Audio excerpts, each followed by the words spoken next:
Hello, আসসালামু আলাইকুম। আমি এখানে নিয়ে এসেছি আপনাদেরকে রং কিভাবে মেশাবেন, রং কি, তারপর মেডিসিনগুলো কি, ব্লক করার জন্য যা যা প্রয়োজন তার সব কিছু এখানে আছে এবং এগুলো ব্যবহার করতে হয় কিভাবে, আর এগুলো রক্ষণাবেক্ষণ করবেন কিভাবে। ধরেন আপনি অনেকগুলো রং মেডিসিন এগুলো ক্রয় করলেন, তারপরে এগুলো আপনি কিভাবে রাখবেন, কিভাবে আপনি অনেক দিন সুরক্ষিতভাবে রাখতে পারবেন, সেই বিষয়ে আজকে আমি আপনাদের জন্য ছোট্ট একটা ভিডিও নিয়ে হাজির হয়ে গেলাম।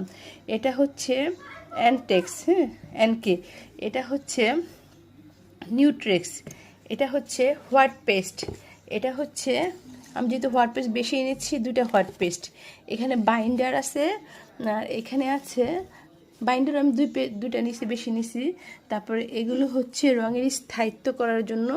এই মেডিসিনটা দিলে, আপনার 2-1 ফোঁটা দিলে রং খুব স্থায়িত্ব হবে, কাপড় থেকে রং উঠবে না।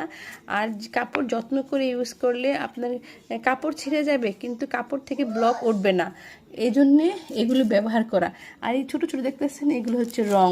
এটা সাদা রং, এটা সবুজ রং, এটা হচ্ছে ব্ল্যাক, আর এটা ইয়েলো কালার।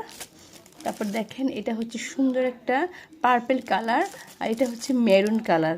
আমি এই কয়টা কালার থেকে অনেকগুলো কালার আপনাদেরকে আমি বানিয়ে দেখাবো, কিভাবে আপনারা সুন্দর সুন্দর হালকা কালার রং বানাতে পারবেন, কিভাবে গাঢ় কালার রং বানাতে পারবেন, এগুলো সব আপনাদেরকে দেখাবো। আজকে এই পর্যন্তই। ইনশাল্লাহ আমার সাথে থাকবেন এবং আমার কাছ থেকে আপনারা অনেক কিছু জানতে পারবেন, যেগুলো আপনাদের ব্যবসা করেন না, নিজেরা বানায় বাড়িতে পড়েন, সেগুলো সব আপনাদের কাজে লাগবে ইনশাল্লাহ। আপনাদের জানানোর জন্যই আমি সবসময় আপনাদের পাশে থাকবো। আপনারা সবাই আমার চ্যানেলটা সাবস্ক্রাইব করে দিবেন। ধন্যবাদ।